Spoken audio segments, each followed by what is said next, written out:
This week I created a brochure on an assisted living home. I chose to do this topic because I'm majoring in healthcare administration and I feel like I would actually make one of these in the future. I chose to do my assisted living home in downtown Riverside, which is where I grew up. I created the brochure as a trifold brochure and I created it on InDesign, and I also used Photoshop and Adobe Illustrator.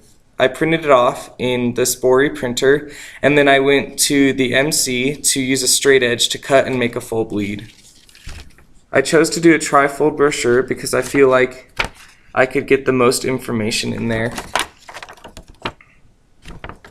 Here's my front cover with a logo I created. I chose a split complementary color scheme, and I used yellow and blue to create a calming effect and orange to add a little burst of energy. I also added a company logo on the front, as well as a picture to appeal to the audience.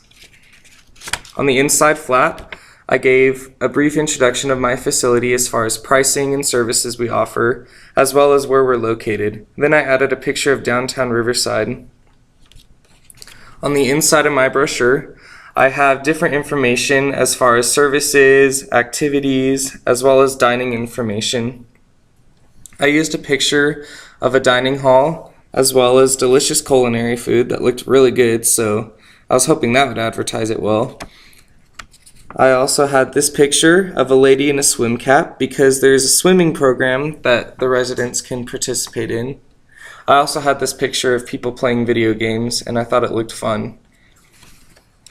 This picture I put into Photoshop and cropped to create a soft edge. I also used text wrapping.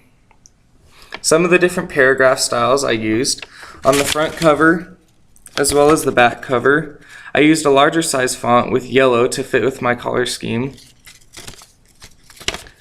I also used white text, and then that white text is the same size as this black text on the inside. And those are my two main body copy paragraph styles.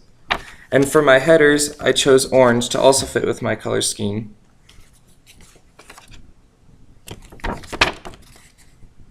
One of the hardest parts of this project was making sure that the images did not come through pixelated.